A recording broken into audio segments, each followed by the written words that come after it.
Holy cow. Google already has presence detection. They already know when you're home. You can give them permission to know all this stuff. I am so excited and bullish about Google. People happily trade privacy for utility. They do it all day long. My background is in data portability and user data rights. And I basically at some point realized I was shouting to the wind. Nobody gives a shit about this except for the European Union and the GDPR laws. What they want is utility, and they're happy to trade their privacy and their eyeballs for that all day long. You're listening to the Startup Podcast. This is a Reacts episode. Industry insiders having frank debates about the latest tech, politics, and business news. Whether you're a founder, investor, or operator in a startup, you'll gain insights into how current events connect to broader themes and trends that impact your startup, your investments, and your day-to-day operational decisions. The conversation starts now. Hi, I'm Emil Michael. And I'm Chris Saad. And this is Ali Reza. Ali. Welcome to this week's Startup Podcast Reacts. On today's show, we're going to do an AI update talking about YC Demo Day and how 40% of all the cohort are calling themselves AI companies. Is this useful or just a waste of time? We're going to talk about new language models and what is the future of these foundation models. Are they ultimately going to get commoditized, or is there a way for one of these players to win? And how can Google and Apple blow by the competition with their reach into consumers in their homes and in their pockets? We're also going to talk about some of the investor shenanigans happening over on VC Twitter, with some investors and executives apologizing to executives and founders who've been canceled for some of their unpopular opinions. And then finally, we're going to talk about Elon Musk trimming 10% of the workforce over in Tesla and what this means for the company and the broader trend with EV sales and the long-term outlook for EVs and for Elon Musk. All this and more on this week's episode. Stay tuned. This episode of the Startup Podcast is brought to you by Vanta. You might know that sinking feeling. You're about to land a big contract when they ask about compliance. SOC 2, ISO, PCI, Essential 8. You've just snatched defeat from the jaws of victory. Not anymore. Vanta massively accelerates your compliance efforts and allows you to get those life-changing deals back on track. Don't wait until it's panic stations, though. Get started with Vanta today. They're offering 20% off their prices just for TSP listeners. Do yourself a favor. Hit pause, go to vanta.com/TSP, that's VANTA.com, to get that 20% off.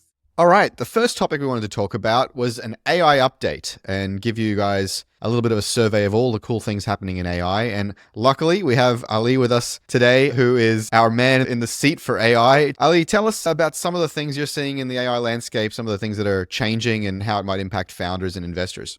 Yeah, I'm like shocked with the amount of new things that has happened. The YC Demo Day happened last week, and 40% of the batch called themselves AI companies, which I think was a record for them. TechCrunch called it an AI bubble. I went through some of those startups. Basically, I think in these days, anybody that is using these large models, it's a tool for them. They would incorporate it to whatever product they're building. So probably in a few batches, every startup will be like an AI startup in a sense. And then you don't even say it because that's like a tool that you use. Yeah, I think, at least for me, it was really lame to call yourself an AI company or talk about like, hey, we use AI to do this thing. Before ChatGPT, it was like, yeah, right, sure, you're using AI, good on you. And then, of course, post ChatGPT, it was like really cool to say you're an AI company. And now we've reached peak AI and YC batches with 40% calling themselves AI companies. I think at some point, and you're alluding to this, it'll become uncool again. It's kind of like saying we're a cloud company. Exactly. Or, we're a SaaS company. It's like, congratulations, every other company in the planet. So I do think at a certain point, AI is just baked into everything and assumed for everyone. In the short term, I think there's a helpful tool to communicate, hey, our primary differentiator or our primary existence is as an AI company first, AI first, or we're AI native, or like our primary interface is chat maybe, or natural, versus having AI as an ingredient for a different problem. But yeah, I think at some point, that'll lose its power, or worse, become just like hokey and lame and like, dude, don't talk about AI, just talk about the problem you're solving and how you solve it. Yeah, I agree. I think right now we're at the point where it is signaling. But as you said, nobody now says we're a cloud company. Everybody like runs their infrastructure on the cloud. With AI stuff, I think what's going to be AI companies at that point will be probably people doing like foundational work, like architecture work on models, or maybe developing new AI chips and that type of thing. And they call themselves AI company, then fine. I mean, that's where the money is, right? the entrepreneurs have gotten smart because VCs are just going like AI, AI. So they're like, okay, AI. Say it, Emil. Say it. Founders got smart because the VCs are dumb. Say it. I didn't say that. I didn't say that, but it's the .com era all over again. All right, it's the same sort of things, and language matters. I'm not saying language doesn't matter, but then the next wave will be like, well, is it really AI or is it you? Like you go one level deeper, like 3 months from now, and a couple of these have blown up, and then you're like, Yep. okay, well, hold on, are they really AI companies, or do they just have a title of AI? And then we go through that phase, and so it's sort of predictable. It's the VC trend curve and the bandwagon curve, right? It happens over and over again. And yeah, we'll see this one play out as well. All right, the next update you've got, Ali, here in our show notes is the new language models, Claude, Opus, Mistral Large, Mistral 8. What is it? How do you pronounce this? 8 by 22B? Yeah. This one came like 2-3 days ago. Basically, last time we talked, GPT-4 was the big dog in the town. And since then, now we got like models that are in some of the benchmarks I look at, either beating it or like almost beating it, like Claude Opus or Mistral Large. Those are still proprietary. People don't have the weights. They use them through API.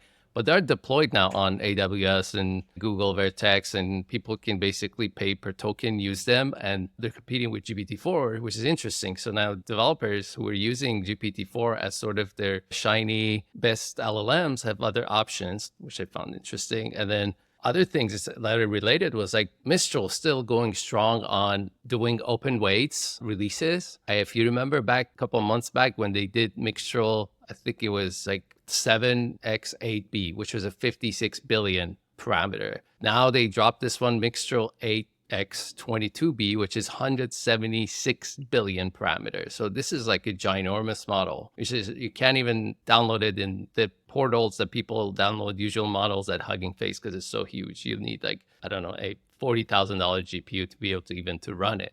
But the fact these guys are putting these things out, and I think the trend is like bigger and bigger models are becoming available. Probably they're going to price compete. Basically, tier 1 are these proprietary, super powerful, capable models. And then you got the tier 2, which is like open weight, maybe open source. And those come next, but then you can do all sorts of things with them. You can fine tune them. You can like retrain them in different ways or augment the data set. So I think that's the trend that looks like it's going. Even Google, after putting Gemini 1.5 Pro we talked about, but with 1 million token context, put out 2 open weight models out there. They're small, 7 billion parameter, but I think everybody's hedging their bets. Like, oh, I'm going to put some outside. I'm going to keep the best one inside and see if the community is going to pick it up, or maybe my best model is going to print cash for me. To clarify, for those who may not be following the space so closely, there's closed source and open source, which is the way that the model is parsed, interpreted, and interacted with, that code. Then there is closed or open weightings. And now the weightings is like the synapses in your brain. They're the potentialities, the connections between words and the probabilities, if you would, about the tokens in the model. And that's all of the training that went into developing these potentialities, these weightings. And my understanding is it's basically a giant text file, but like with billions and billions of pieces of data. And those are often closed. They're behind some cloud API somewhere. And some of them are open and they're actually sharing the underlying synaptic map with the world. There's this kind of battle going on, or this spectrum of things going on, where some models are closed source, closed weightings, and some of these models are open source, open weightings. And it's like the old battles of, Windows versus Linux, and like everything old is new again. And, everyone's wondering like, hey, which of these is it really going to take off? Is it going to be the open source community innovating and hacking on these things, or is it going to be the large proprietary models in the cloud, or some mix of both? And I think the key takeaway is this is not a one-horse race. This is not OpenAI takes the game. This is not Microsoft by proxy takes the game. This is a multi-company, multi-model, multimodal world, and we're just in the first innings.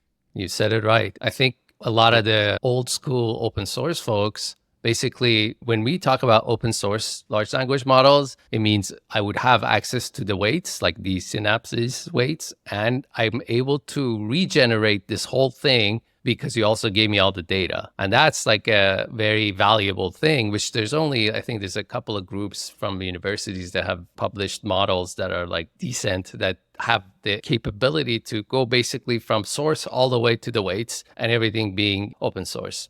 But most of the stuff we talked about that these companies drop, they're all open weight. You cannot regenerate them because you don't know what data they trained on or what parameters they used to train. That's because most of the data is stolen, right? Exactly. It's scraped across the web from YouTube, which OpenAI don't want to admit. There's this whole drama around like stability AI, which is like images, like stole and scraped Mid-Journey, and then OpenAI getting YouTube videos. And everybody's trying to protect their data. And we're at the boundary of like, there's not enough data. So you need these Gen AIs to generate Synthetic data. synthetic data to be able to train the next generation. I'm less technical than you guys. So my point of view on this is, are these foundation models going to essentially just be commoditized? Because yes, you're going to publish weights here, you're going to publish this there, whatever. But if everyone's on the same trajectory and they're just like at different paces and they're going to end up sort of roughly similar, then what is the distinguishing feature in the long term between these? That's a question I have for the product and tech folks here. The model that I have in my mind is like Intel versus NVIDIA. So for a long time, Intel was convincing everybody that like clock speed is the metric, and they owned clock speed and they owned, Moore's law on the transistor density, right? And like transistor density and clock speed are the game. And we've got that game on lock, and we're going to just keep moving up an exponential curve on that. And that's similar to the current thing of like more data, more weights, more LLM, better. We're going to compete on just more of that. And I think the ones who are going to really win are going to think like NVIDIA and go, actually, a general purpose silicon that does compute in that way is interesting, but what you actually need is a whole other architecture, and we're going to invent the GPU, right? And so my bet is that OpenAI is going, okay, we're the ones that popularized this transformer thing. We didn't invent it, but we mastered it and we commercialized it. What's next? And I think that they're working on whole other classes of inference and of reasoning that I think are going to surprise people. So I don't disagree. Someone's going to do something extraordinary, yes, and be ahead of someone else. The question is, every day we're hearing these stats of like, well, Mistral outperforms on these things and Gemini on these things and so on. Is anyone going to get to a point where you can't catch up? Or is it all going to be like, yes, they master transformers, then they master the next thing, but then that next thing gets mastered by everyone else? Where does it end up? I think it just plays out like the normal computing industry, where there are different players with different strengths and weaknesses that specialize in different ways, and they start competing on distribution, on personalization. And consumer, that's right. Brand and... Right.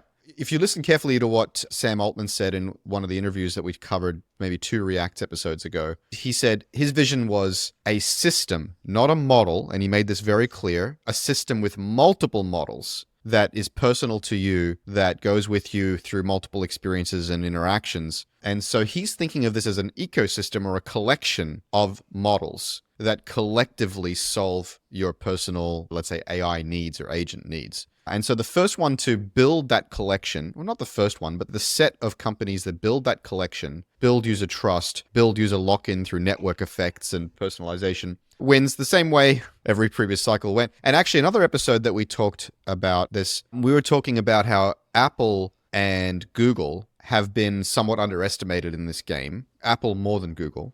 And both of them have consumer pseudo AI devices in billions of people's hands and homes. And so the moment either or both of them decide to put these systems, these collections of models into Google Assistant, into Android, and into iOS and HomePods, the consumer game is sort of over. I mean, not over, but it shifts dramatically and things become, I think, really interesting. I had an oh shit moment the other day when I was thinking about Google. I was like, holy shit, I have Nest cams all over my house.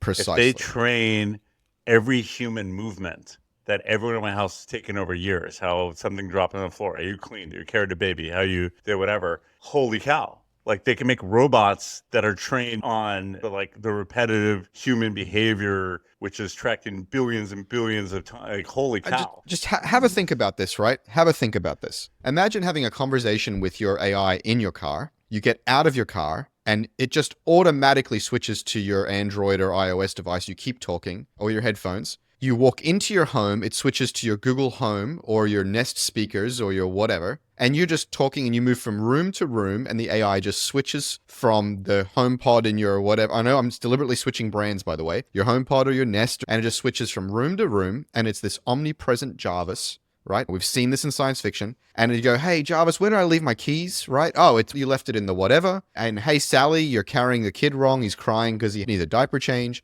I don't give a shit how great OpenAI's hardware device is that Sam Altman's trying to create. I don't care how great Microsoft's device is. Google is already in your home. Apple is already in your home. And so very early on in this discussion about AI, months and months ago, I've been saying, I don't know if this is like every other revolution where we adapt to the workforce because it's disrupting work and new winners and losers will emerge because the existing winners in consumer with distribution will just add it as an ingredient and just keep winning the game. So I just think this is a different type of revolution. It's exciting for consumers, but on the business side, I don't know where the ecosystem is and where the room to play is. Yeah, from like a technical perspective, Emil, if I want to look at it, it's like, okay, you asked, so what is it? It's like, okay, this model comes out, beats this one. The next one comes out, beats that one a little bit. And like, oh, where is it all going? And I think the end game is AGI. And these are artifacts that are created as the path is taken towards creating AGI. And they put it out because they know this is not AGI. Maybe it could be useful, could be sell it as a service, all that stuff. But the end goal, I think, developing AGI. And then at that point, all the stuff that you said, I mean, Chris, around like this omnipresent entity across all the devices that you have, you could probably get it 90% there now with like the latest large language models. That's an interesting use case, very much so. Was not possible 5-10 years ago because I worked in Google search for 5 years. I know the challenges of like making an assistant, and we had conversations around like handing over conversation. But the problem is like, these conversations, we were trying to understand them in an old school way. And now you have this language model that you can basically tell it all your conversations for the last 3 years, and it can process it and like provide an answer that makes sense. So I think that use case should be very close. And then ultimately like the AGI use case of, okay, how are you going to use an intelligence that can make itself more intelligent? That would be, I don't know, $1 trillion question. And I don't know in what form that's going to manifest. The point I was making, agreeing with Chris, that Apple and Google, who have yet to sort of join the race, so to speak, have such awesome distribution power, which is underestimated right now. But their data is also underestimated right now. My Nest Cam in my kitchen watches every time I've cooked eggs in the last 5 years.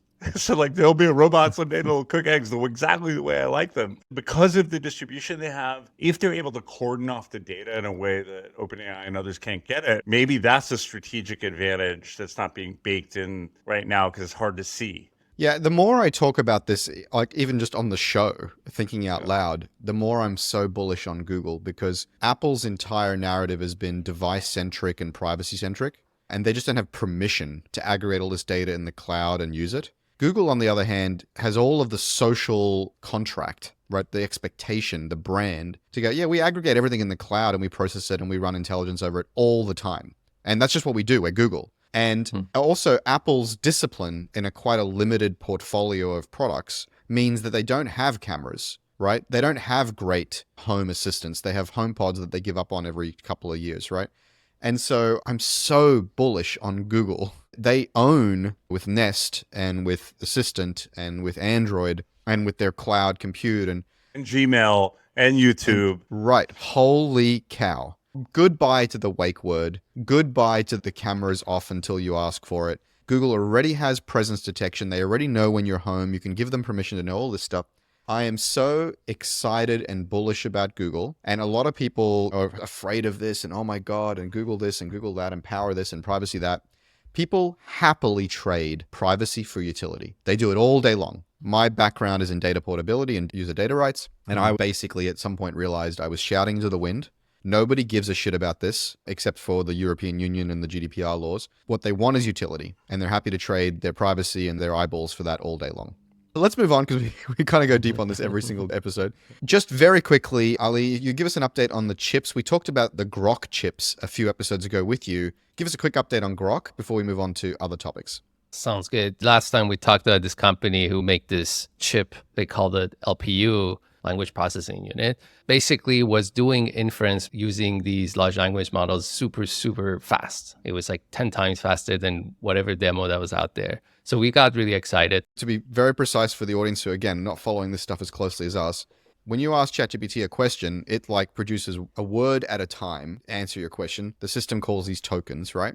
And it produces it at a certain rate. And NVIDIA's GPUs, which is the hot shit in town, does that at a certain rate. These LPUs from Grok, not to be confused with Elon Musk's Grok model. This is Grok Processors, hardware company, with a Q, not a K. They will just spit out these tokens like rapid fire, way faster than what ChatGPT does right now. Interestingly, though, I find Gemini spits out the tokens super fast, and actually as fast as the Grok demo in some cases. But Grok's whole story is, hey, we do inference faster than anybody else on our hardware with, fewer dollars, fewer compute cycles, less energy. We have dedicated processors for inference time execution.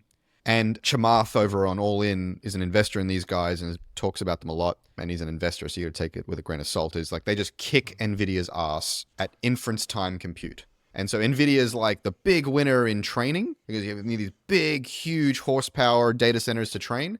But at inference time, at using the model, they're not specialists. And Grok has an opportunity there to disrupt NVIDIA or probably just get a huge payday and get acquired by NVIDIA, if the US government will allow that to happen. So what have they announced recently, Ali? After our episode, my boy George Hotz was like really not being nice to Grok. And it got me digging into the whole hardware and their papers. And actually it was very difficult. The way all their papers and all the material was, you weren't sure that they implemented all these optimization in software and wrapped that and called it LPU, or they actually built a chip. And it was kind of contradictory as you dug deep.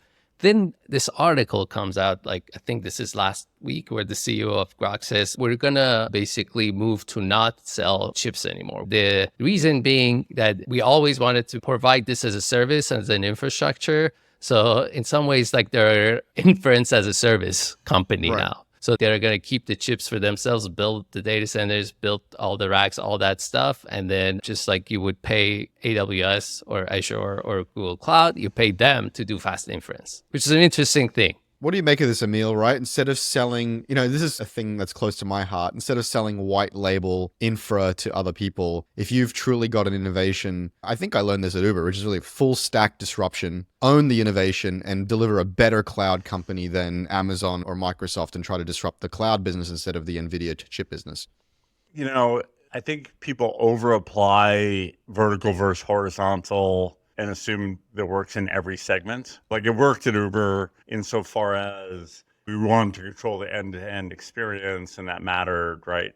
We didn't sell dispatch software to taxi, for example. Right. We didn't try to optimize livery companies. We disrupted them, right? And this is the same thing. They're not trying to optimize Amazon and Google. They're saying, we're going to just disrupt these guys, yeah. But so I've spent a fair bit of time thinking about this last couple of weeks. The percentage of compute that's going to go toward inference versus training is going up, because the number of people who are going to build models is going to shrink and the iterations are going to happen. And the more people use all this stuff, that's inference. So the notion that someone's going to be an expert in inference makes total sense. However, who are the customers? DeepMind, Anthropic? Like who's going to send their inference queries to the cloud?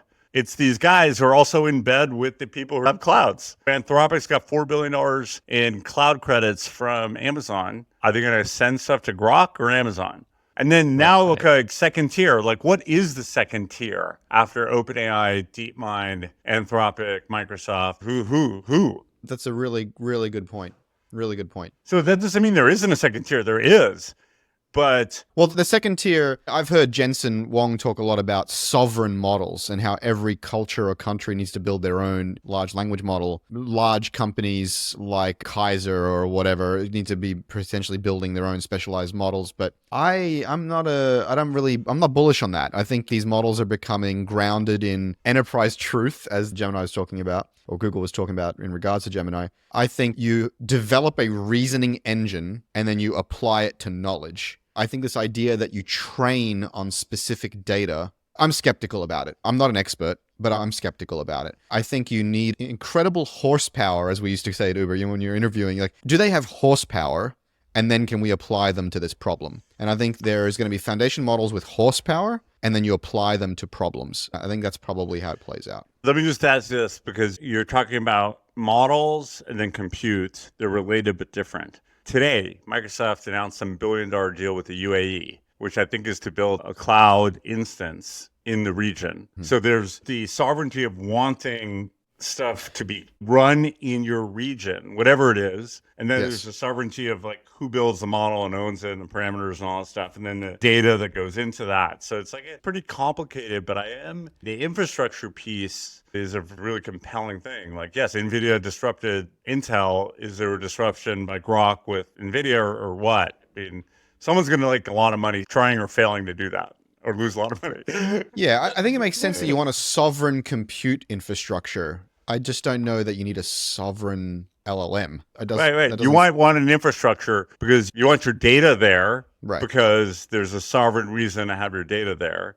And you may want compute there, so if something happens in the rest of the world, you can't get held hostage. It's like oil. Like, you want your own source of oil. The thing that blew my mind was early on, someone asked Sam Altman about bias and diversity and inclusion. And he's like, at a certain point, the answer to this is simply saying to the LLM, don't be racist. Like, it's not some massive alignment training thing. It's like, hey, don't be racist. And it knows what that means. And similarly, it's like, you don't need to train it on like UAE data to make it sensitive to UAE cultural proclivities. You can just go, hey, you are now in the UAE, look up the UAE cultural database, to use Star Trek terminology, and now just act as a UAE sensitive model. You don't need to train it on their data set to make it act in localized ways. You just ask it to act in a localized way. What do you reckon, Ellie? Am I crazy? No, not impossible. Can I make one last esoteric Yeah. wild point? So that's the point of this show, Emil. so everyone's worried about TikTok and the algorithm and how it can be used to change people's minds. I've always wondered why the CIA and the Mossad or NSA haven't counter-programmed TikTok. Because it's an algo. Like, if you push stuff into it, it changes what it does.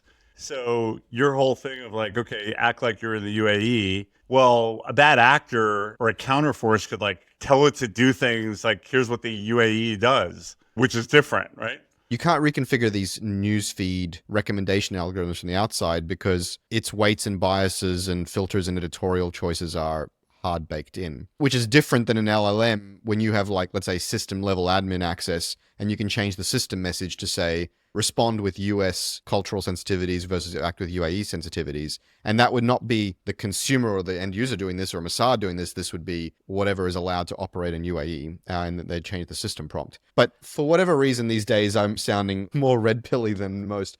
But like, they do influence the program, right? Like, they do influence the algorithm in the US. And there's been documented cases where large numbers of takedown requests, both officially and unofficially, to Facebook have come in. And I've noticed my posts on certain topics do not get distribution and do not get engagement. And when I post a second post without mentioning things explicitly and say, hey, go check out my previous post, all of a sudden, what do you know? My previous post gets a bunch of engagement. So just anecdotally, and this sounds like conspiracy, whatever, but anecdotally, there is tuning of those algorithms in certain cultural sensitivities and biases. This is happening. Mr. Google search, what do you think?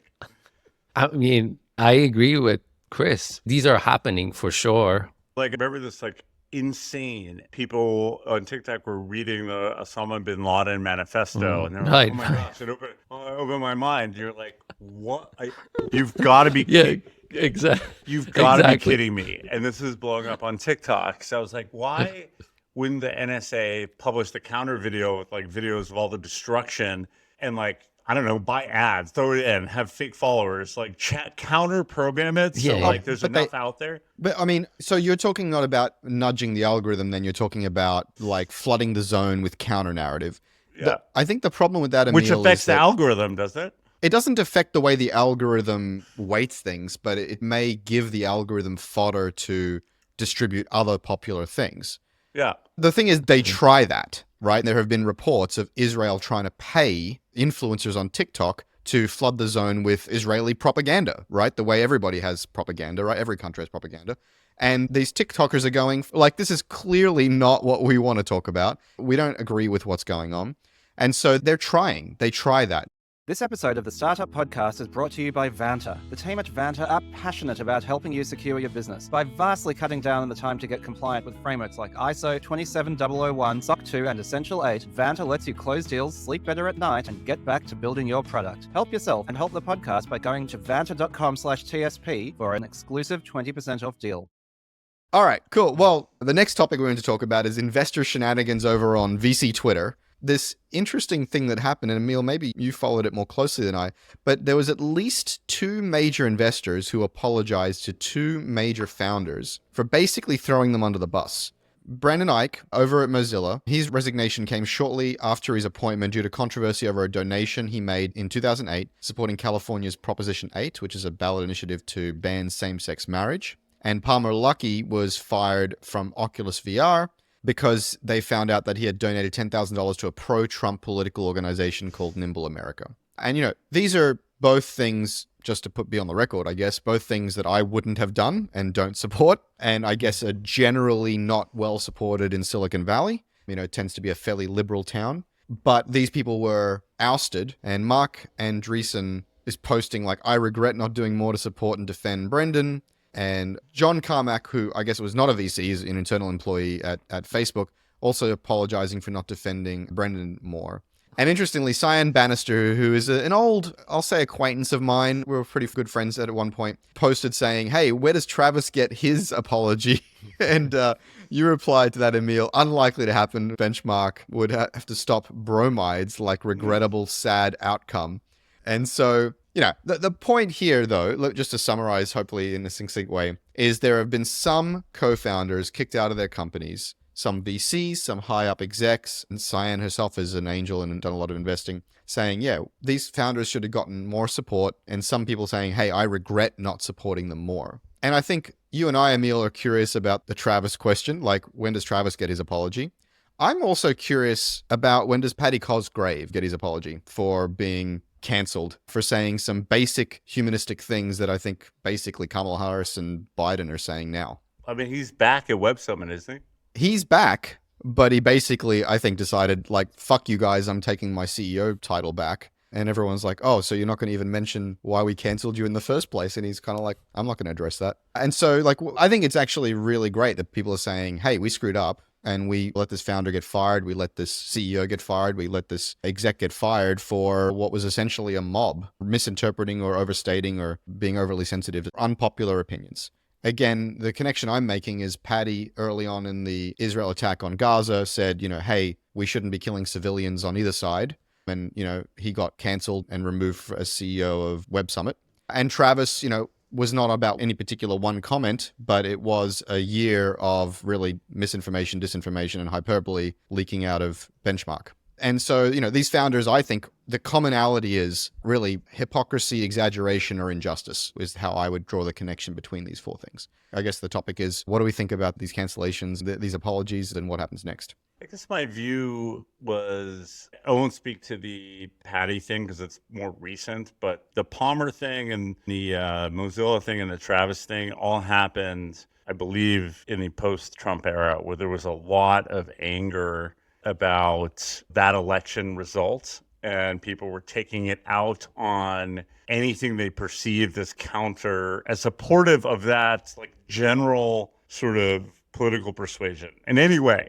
Right. I remember the single worst day I had at Uber was people did a delete Uber campaign because Travis was invited to Trump Business Council that, by the way, Tim Cook went to, Elon Musk, the CEO of GM. But it was just a way for people to take out their anger. Like, I'm going to take a screenshot of me deleting the Uber app. And it's like, Travis was political either way. He was like he was unaligned. Palmer did this donation. The Mozilla guy, I guess, had this point of view, which I disagree with as well. But that was height of cancellation. That was 2016, 17. It's been 8 years. It's taken a long time. And maybe we're hopefully reverting to a place where we can separate people's political positions from their business lives, hopefully. It's not a perfect thing. There's no hard cut because no one wants a Nazi working for them. So like, Right. but see, we got so absurd that Palmer Luckey was fired, like so insane. Hopefully, at least we're back from the brink of total insanity and maybe coming to some like nuanced view of where this lands for people. Well, I mean, hopefully, but I'm not seeing us come back from the absurd. I think just lately the absurd raw nerve shifts. Back then it was Trump, and now, again, it's Israel. There are things you're not allowed to say. And the reaction is always the same, which is massive exaggeration, mob justice, cancellation, and usually misinterpretation of the facts, deliberate, I would say, misrepresentation and misinterpretation of the facts. I haven't seen a spate of apologies before like this. The exaggeration and the misrepresentation is not surprising. I see that we've seen this over and over again for topic after topic. The thing that I'm actually surprised is I'm seeing a spate of apologies, which I think that's the part that bodes kind of well to me. It's an interesting change in pace. Seems like a nugget of positivity going from the crazy 2016 to now, I'm hoping, a more rational. As usual, I'm the one that's a little bit embittered and frustrated by injustice and ostensibly very clever people doing very stupid things. And so whether it's an overreaction to October 7th in the sense of like an overreaction militarily or like starting to say, I'm talking about genocidal rhetoric of like just bomb the place, glass the place, kill everybody, and people defending that, and also with Trump and oh my God, Travis is been invited to this council. Hang on, Peter Thiel is a supporter of Trump. He's on the board of Lyft. Like, what are you talking about? These people blinded by rage confuse me. I don't understand that. Even after 9/11, as disgusting and horrifying as it was, many of the things that were going on seemed obviously wrong on the face of them. And I'm talking about the political class, the investor class, the intellectual class, who somehow get swept up in or are silent on these rage mobs, and it confuses, frustrates, and disheartens me. It is the intellectual class that drives these. It's the journalist at New York Times who wrote this crazy thing about delete Uber and the taxi thing at the JFK thing that caused other people to go like, yeah, I hate that too. Let me delete the app. They are creating the justifications. And it's also, it's dishonest. So sometimes it's rage. Sometimes it's, dishonest. Sometimes they're using it for their own political thing. I'm also biased, like kind of anti-extremist. I feel like we're all kind of coming from these backgrounds that makes us really, really anti-extremism. All right. Next topic, we wanted to talk quickly about Elon Musk and Tesla. They have fired 10% of their workforce, including a couple of executives. A guy called Baglino, who was the senior vice president of powertrain and energy engineering. Another guy called Rohan Patel. He is set to leave too. He was heading up public policy and business development. Elon Musk's positioning on this is, hey, we need to get lean and get hungry for the next stage of growth. Of course, the counter narrative is, hey, Tesla sales are slowing and EV sales in general are slowing, and Tesla needs to, cut costs and get more efficient. And the sentiment against Elon is like, it feels like when I scroll Reddit or Twitter, it's like now he has like a current that is going against him, which wasn't the case 5 years ago. I mean, talking about cancellation, talking about unpopular opinions, right, as we just were, right. He really was the champion for some liberal causes, right, like climate change, and he was a liberal hero. And he has since, it sounds like, he's taken the red pill, and he has completely embraced the counter narrative. And I would argue not just embraced it, but talks about it carelessly, without nuance and without sensitivity. And I think he's just smarter than that. There's better ways of saying some of the things that he's saying. And so the liberals have been like, hey, screw you. And they're the ones who buy EVs. And so, right. And so it's like, it's a little bit of a dumb strategy just in terms of his business. So, the Cybertruck is maybe more for red state America, but still, I know that I would think twice about an EV from Tesla. I think twice about paying for X's blue check mark, frankly. I've actually not paid for it because it's a little bit of like, screw you, I had this and I helped build this thing and I helped contribute to it. And now you're making me pay to get it back. Like, that's not cool. And so, I think a big part of it is the meta trend, the macroeconomic climate in general, the trend broadly about EVs slowing down, and the Elon factor in terms of his brand damage and his reputational damage are working against Tesla. And I would also add to that list his distraction. He's distracted by Twitter and by other things, lawsuits and OpenAI and whatever. And so I would guess that they don't have the full-throated support of their CEO, and that's a problem as well. And so it's unsurprising to me that they're trimming.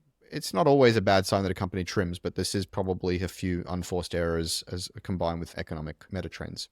I mean, yeah, stock is like at its worst 52-week, like bottom of the barrel. So combine that with all the macro and distractions that you mentioned, efforts like this and actions like that make sense.